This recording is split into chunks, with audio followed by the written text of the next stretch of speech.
চিকেনের আরও একটা সহজ রেসিপি নিয়ে চলে এসেছি। তো আজকে বানাবো ধনিয়া চিকেন, মানে ধনে পাতা দিয়ে চিকেন। তার জন্য প্রথমেই দেখো অল্প একটু সর্ষের তেল গরম করে তার মধ্যে দিয়েছি তেজপাতা, লবঙ্গ দিয়েছি, এলাচ আর দারচিনি ফোড়নে।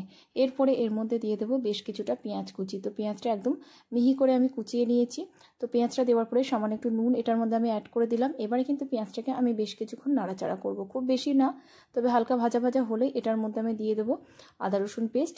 আদা রসুন পেস্টটা দেওয়ার পরে কিন্তু আরও 2 মিনিট মতো এইভাবেই আমি নাড়াচাড়া করব, যাতে আদা রসুনের যে কাঁচা গন্ধটা থাকে সেটা চলে যায়। তারপরে এটার মধ্যে আমি চিকেনটা অ্যাড করে দেবো। চিকেনটাকে হাই ফ্লেমে একটু নাড়াচাড়া করব, মানে চিকেনটা একটু পেঁয়াজ আদা রসুনের সাথে একটু ভাজা ভাজা করে নেবো। তো দেখতেই পাচ্ছ একটু নাড়াচাড়া করে নিচ্ছি। তো এরপরে কিন্তু আমি এই চিকেনটা দেখো চিকেনের একটু হালকা কালার চেঞ্জ হয়ে এসেছে। তো এরপরে আমি দেব এর মধ্যে কয়েকটা মশলা। তো তার মধ্যে প্রথমেই আছে এখানে গোলমরিচের গুঁড়ো, সামান্য একটু ধনে গুঁড়ো দিয়েছি, আর খুব সামান্য একটু জিরে গুঁড়ো, আর সাথে সামান্য একটু চিনিও দিয়ে দিলাম। তো সব কিছু দেওয়ার পরে আরও একবার কিন্তু আমি ভালো করে এখানে মিশিয়ে নিচ্ছি চিকেনটাকে, সব কিছু মশলার সাথে একটু ফ্রাই করে নিচ্ছি। তো দেখতেই পাচ্ছ। তো এরপরে এটার মধ্যে আমি দিয়ে দেবো একটু কাজু পেস্ট।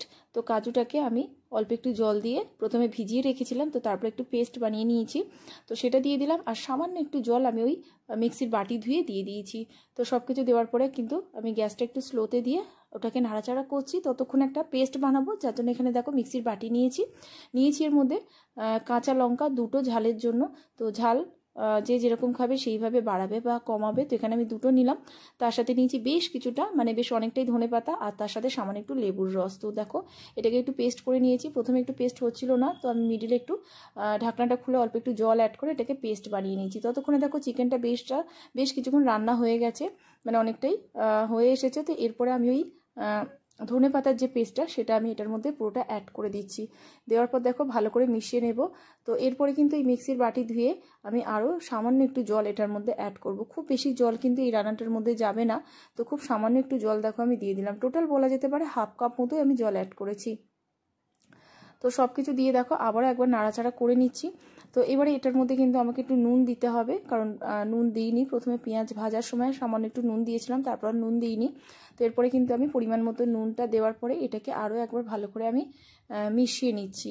নেবার পরে কিন্তু এটাকে আমি এবারে বেশ কিছুক্ষণ ঢাকা দিয়ে রেখে দেবো একদম স্লোতে, যতক্ষণ না চিকেনটা কুক হয়। তো এইভাবে কিন্তু ঢাকা দিয়ে বেশ কিছুক্ষণ রাখা ছিল। চিকেনটা কিন্তু একদম রান্না হয়ে গেছে বলা যেতে পারে। তো একটু দেখো মিশিয়ে নিচ্ছি। তো এবার আমি গ্যাসটা জাস্ট বন্ধ করে দেবো। তো এরকম অনেক রেসিপি কিন্তু আমার চ্যানেলে আছে, চেক আউট করে নিও। আর এই রেসিপিটা কেমন লাগলো সেটা কিন্তু জানাতে ভুলো না। তো ভালো থেকো, আবারও দেখা হবে নতুন কোনো রেসিপির সাথে। ততক্ষণের জন্য টাটা।